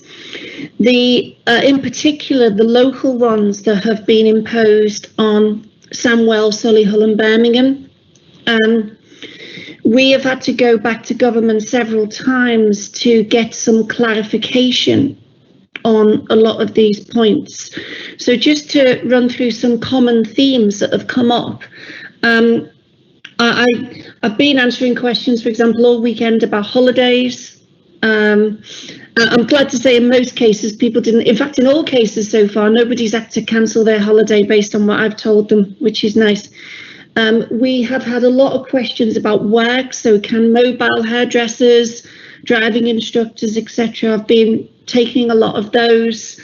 What we're doing is putting together an FAQ. In fact, it's out now. It's on social media and it's on the council website. And it's based on our interpretation. And sometimes it is our interpretation. So to give an example, many of the questions I've had have been from the community and voluntary sector saying, can my activities continue? I run a exercise class for older adults, or I run a children's group. Can I continue? Now that isn't actually explicitly mentioned in many cases in the guidance, so I've had to sort of stick my neck out and make an interpretation, which has been yes, community and voluntary sector activities can continue, obviously subject to the risk assessments we've helped them all with. So basically yes, because the voluntary sector are doing a great job of keeping people safe. But sometimes, and that's an example of how I as DPH have had to say, look, this isn't written in the guidance, so I'm just going to say something which seems to be in line with the guidance but also makes sense. So exercise classes, education classes, support groups can continue in my view, and until I'm told otherwise, I'm going to keep saying that. The one thing that's really causing a lot of confusion and anger is the issue about childcare. So obviously a lot of working parents depend on being able to drop their kids off to grandparents, or maybe to have their kids picked up from school by grandparents. The new guidance, because it bans mixing households, it doesn't allow that. And, you know, for a start, that is obviously going to disrupt family life, I think. But also, to be honest, from a public health point of view, that's not a driver of transmission, and so it's not necessarily going to have great public health benefit. So myself, the director of Birmingham DPH and the director of public health for Solihull have written to government to say you need to change this because it's preventing working parents from living their lives. And we've talked a lot about stress and anxiety. That sort of thing is only going to increase anxiety. Of course, if your grandparents are willing to take your kids down to the pub, then that's perfectly legal. So you can see what we're trying to deal with here, and we're just doing our level best with NHS partners and other to interpret the restrictions that have been put in place. And where there is no information, we just having to make a call. And if the government think I'm doing something wrong, for example, in voluntary sector, well, they can tell me. But so far, that's what we're saying. So there's an FAQ on the website, on social media, covering as many different situations as we can think of. And if you can think of any other questions that we need to address, fire them in, and we will get them answered one way or another. Thank you, Lisa. Has anybody else got any questions? Simon and Elaine, you've still got your hands up. Do you want to come in or? No. No. Sorry. It's all right. Elaine, sorry. Can I just echo what Suzanne said and what I said earlier, really? It would have been much better if it had these presentations. Yeah. Perhaps we could have the presentations and perhaps have another meeting, discuss it again, because I don't think it's something we can discuss in one meeting. Personally, it's too big an issue, I think, because it's going to get worse. It is. It's a very big issue. I think we just touched the foundations, really, of children's. Yeah. Well, I think we've only just touched the outskirts. Absolutely. So, I mean, we can have a discussion today at the end. We've got 15-minute discussion and questions, if there's any more questions. So if you want to come in for some more questions now, we've got 15 minutes to discuss some question. I know Elaine wanted one, and I know he's got to leave early. Do you want to speak to Colin? Yeah, thank you. I was just going to shoot off. Yeah, Colin, it was actually to you. I hope you're keeping well. Yeah, it was actually mentioning at the beginning about how many, like you're obviously you have to carry on as normal, but you mentioned obviously the contacts, and it would be great to know. I know it might be ridiculous. Obviously we've been shut down since March. How many people have been contacted? I'd love to know that figure. I don't mean now, but if you could just let us know how many in Sandwell have actually been contacted since March. Sorry, Councillor. When you say being contacted, what do you mean by that, so that I can get? Like you said, obviously on one of the slides about contacting people with mental health and really talking to a lot of people that have been locked down. And I'd just be curious about how many people you've actually got to. Okay, I'll look into that, and if we're going to have another session around this, yeah, I'll just make sure interested in how many. That would be great. Okay, I wouldn't know off the top of my head, to be honest. Okay. With you. Okay, Elaine. Suzanne, you want to come back in? Thank you. This is for Lisa. I've just had a couple of texts come through. So the question is, are support bubbles still allowed to visit each other? So, no, they're not. So a support bubble is essentially the same as a household. Right. And households under these new government restrictions are not allowed to mix. But they can go out together, apparently. So they can go to the pub, a restaurant, a park, but they can't visit each other's homes because apparently a pub is a lot safer than someone's home. Also, sorry, you probably detect that. I'll stop being sarcastic. Sorry, that wasn't very professional of me. I agree with you. You carry on as well. Guys. Another one was there's a worker. Okay, are they allowed to, even though they're not essential workers in the NHS or a care worker, but they're still going to work, are they allowed to carry on doing home visits, be it in Sandwell or outside Sandwell, as a one-to-one, to continue their one-to-one support? Yes, they are, Councillor Hartwell. So over the weekend I had calls Can you hear? I thought they tripped me out.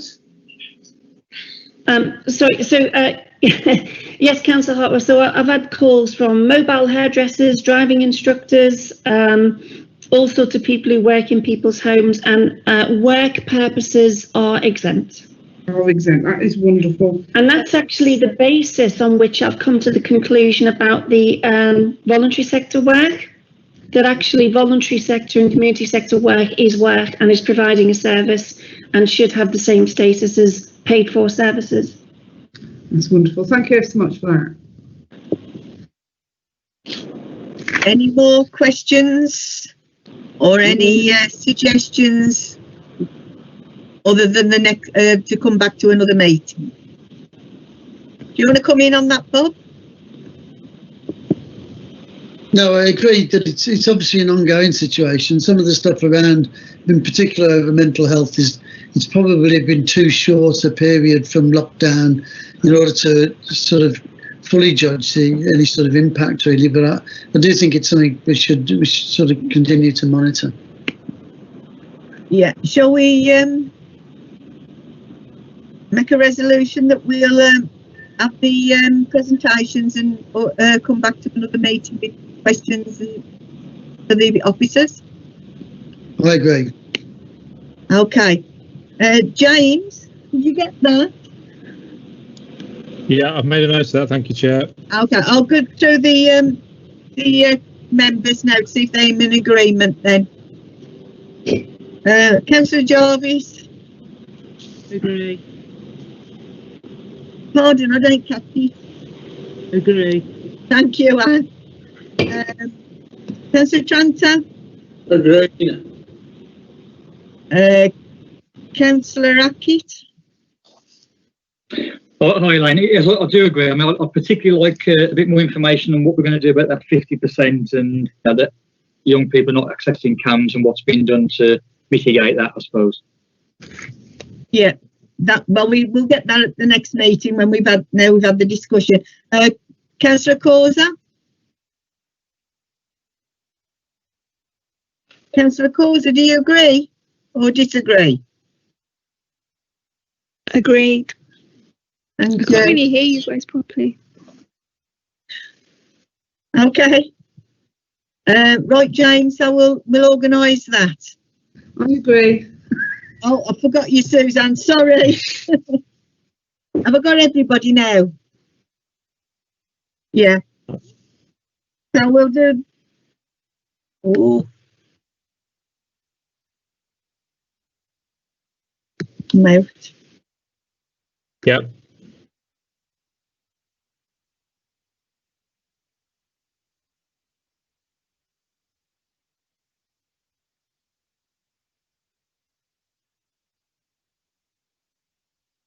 Okay, it seems to have gone quiet at the moment. I'm not sure Councillor Giles is still on the call. I think she's still there.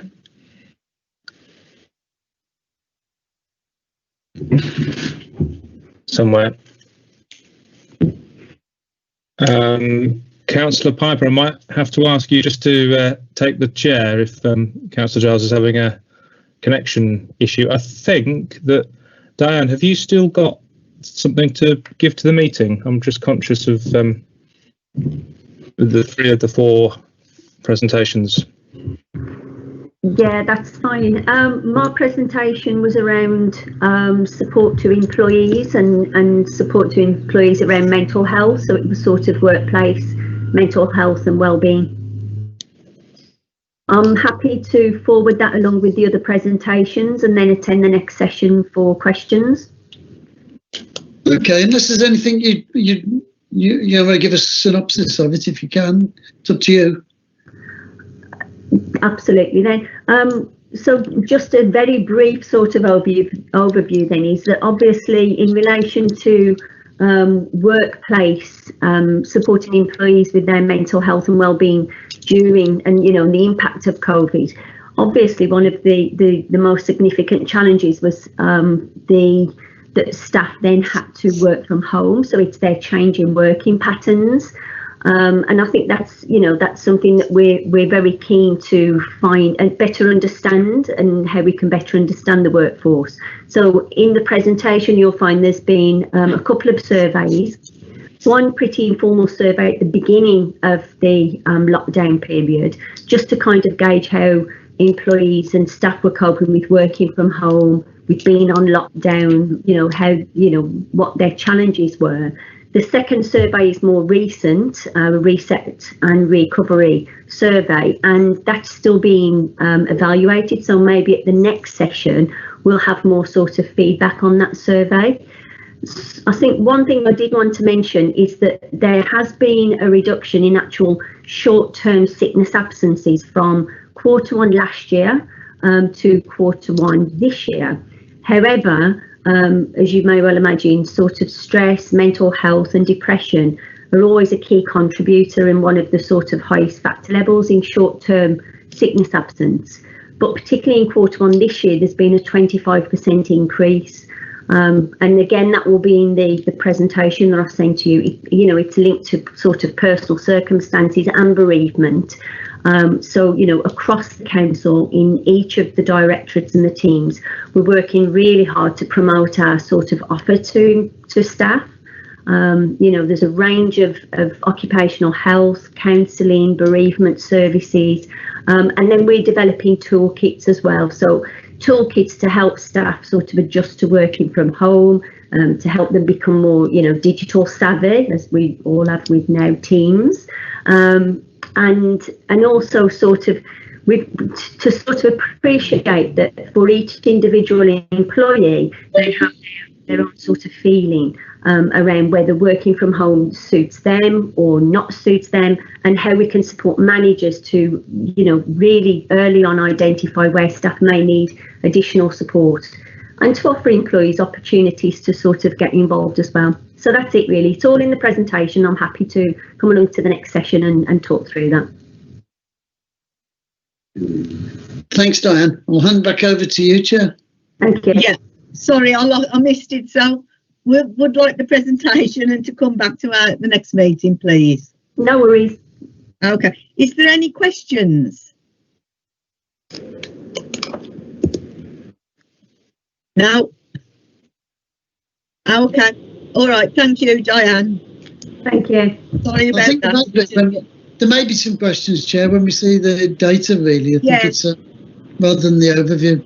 That's it, yes. Okay. Okay, James, did you get that? Yeah, I did. Thank you. Yeah. Is there anything on item 2 we need to go back to? CCG? I think James is still in the call, isn't he? So, on the meeting rather. James, if James has anything else, Chair, perhaps this might be a moment. I think item 2. I mean, I think I've just found the right agenda. I think item 2 was going to be Tom's presentation, wasn't it? Tom Parker, and a lot of what Tom, I've got sight of Tom's presentation. A lot of what Tom was going to talk about. Obviously, Tom's the Children's Commissioner, so deals with children's mental health, was covered off fairly, comprehensively by Karma. So he spoke to a lot of that sort of information pertaining to the reduction in access to CAM services and sort of some of the working theories and some of the mitigations that have been put in place as a result of that, and also the return to school and some of the stuff that's going on. So I think Karma sort of covered that off quite well. I think in relation to adults' mental health, I think we've probably seen something similar, and it sort of goes back to what we heard from the trust. That at the outset of COVID, there was a significant, obviously, demobilisation of a lot of the non-urgent front door services and primary care particularly, so GPs effectively closed their doors to face-to-face contacts. I think what we've learned from this is that our population is fairly conventional in the way it likes to access services, as I suspect are most populations. So although we've put things in place to try and mop up the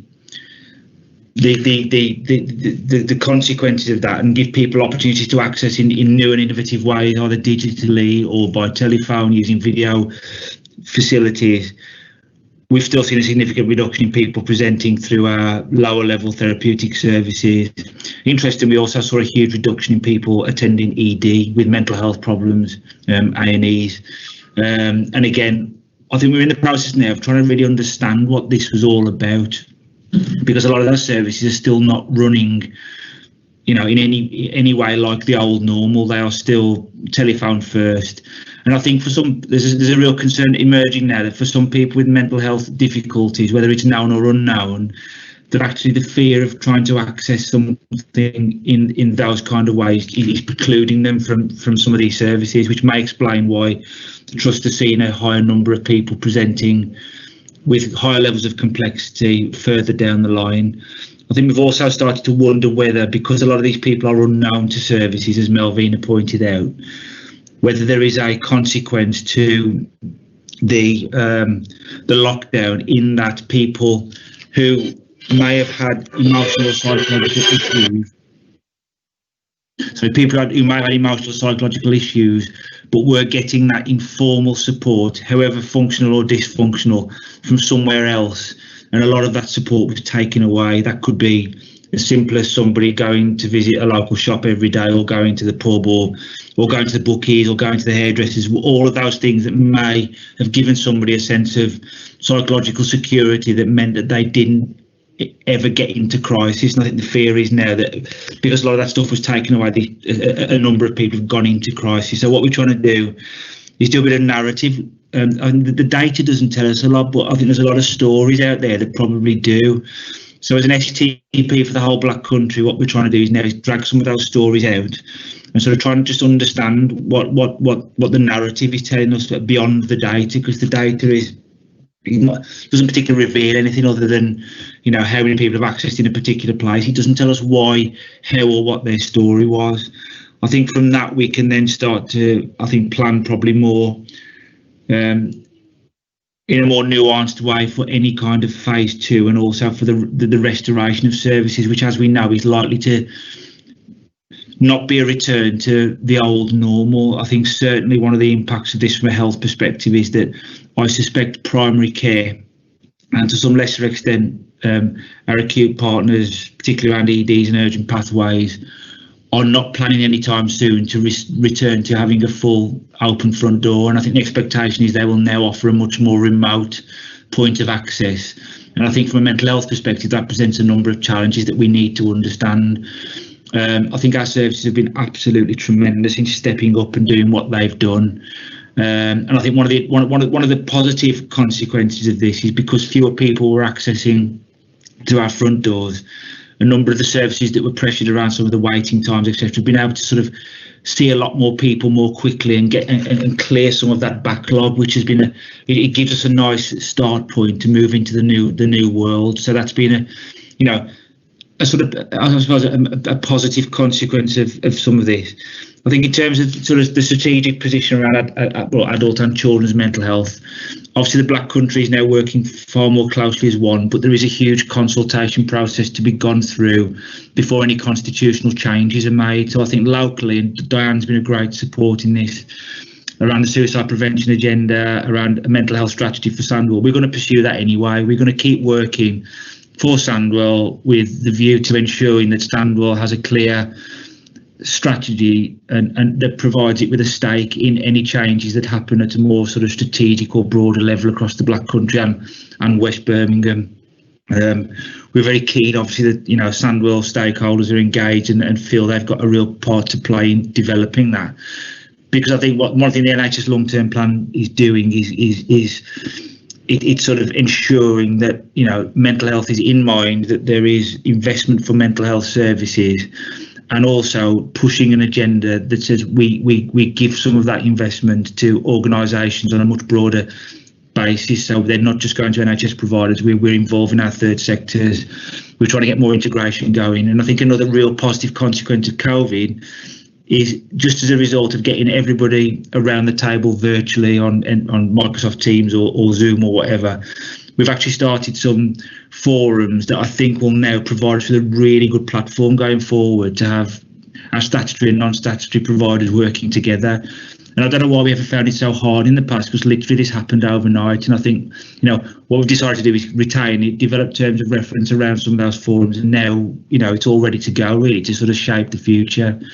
And I think it's going to be, it's very much focused on COVID and potential wave 2 and dealing with the restoration. But I think we've got to look beyond the COVID and hope that some of the stuff that's happening and is going to happen is about a better sustainable suite of options for people who find themselves in mental, emotional distress, and enable us to deliver our obligations under the NHS long-term plan. So there's been some really good stuff going on, but I think there's a lot of stuff that has challenged us and a lot of stuff we still don't know, and we've got to be honest about that and just say that we're still, I think in relation to Councillor Piper's point, there's a lot we need to kind of continue to learn, and I think the data will tell us so much, but I'm really firm that I think it's the individual stories that will tell us what we need to know about some of the issues that are faced by our population. So that's a bit of a waffled summary there where we're at.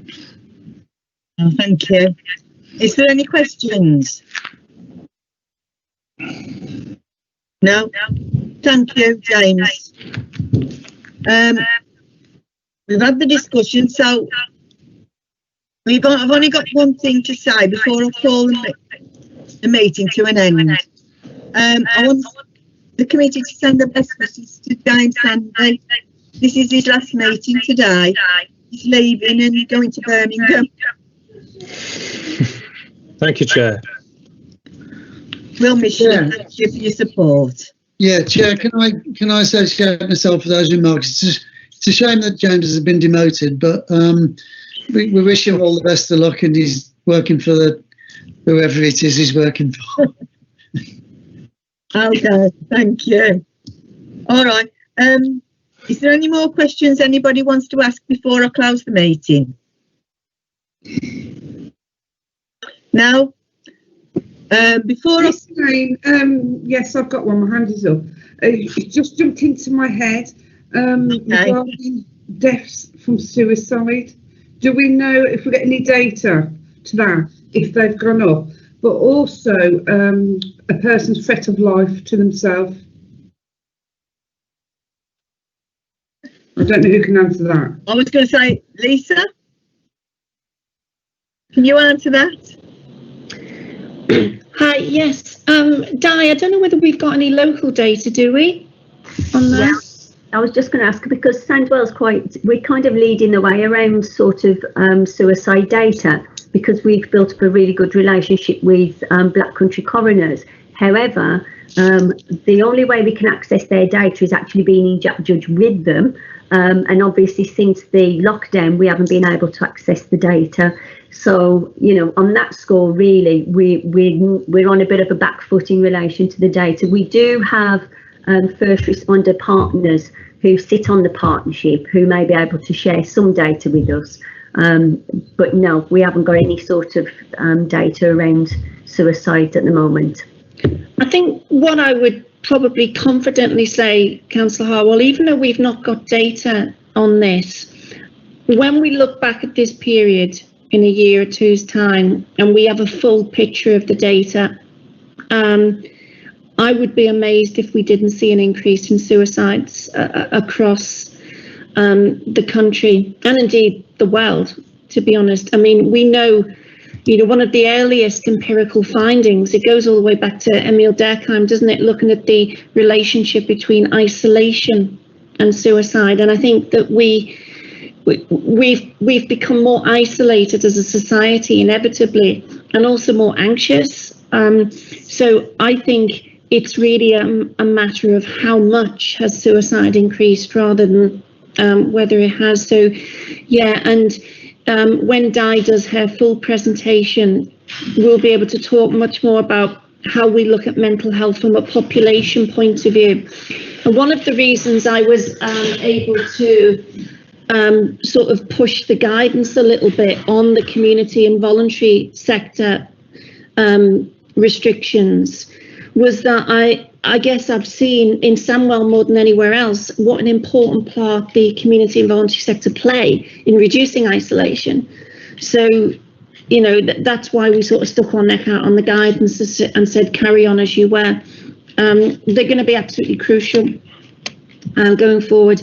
But yes, I think suicide is inevitably going to be a major issue, already has been and will continue to be so across the winter as we go forward. Things aren't getting any better in relation to COVID, as you know. This coming autumn and winter is going to be one of the toughest this country's ever seen, and mental health is going to continue to suffer as a result. So we're really going to have to put all our resources not just into fighting the pandemic in terms of infection, but fighting the pandemic in terms of its psychosocial effects as well. Massive challenges ahead. Thank you, Lisa, for that. I think we all agree with it as well. It's going to be a long winter. Anybody else got anything they want to come back on? No? I'm going to close the meeting then. So thank you for all your reports and your comments. And when we send the reports again, we'll have another meeting and we'll see where we go from there. Okay? All right. Thank you. Good night. Good night. Thank you. Good night. Thank you. Good luck, James.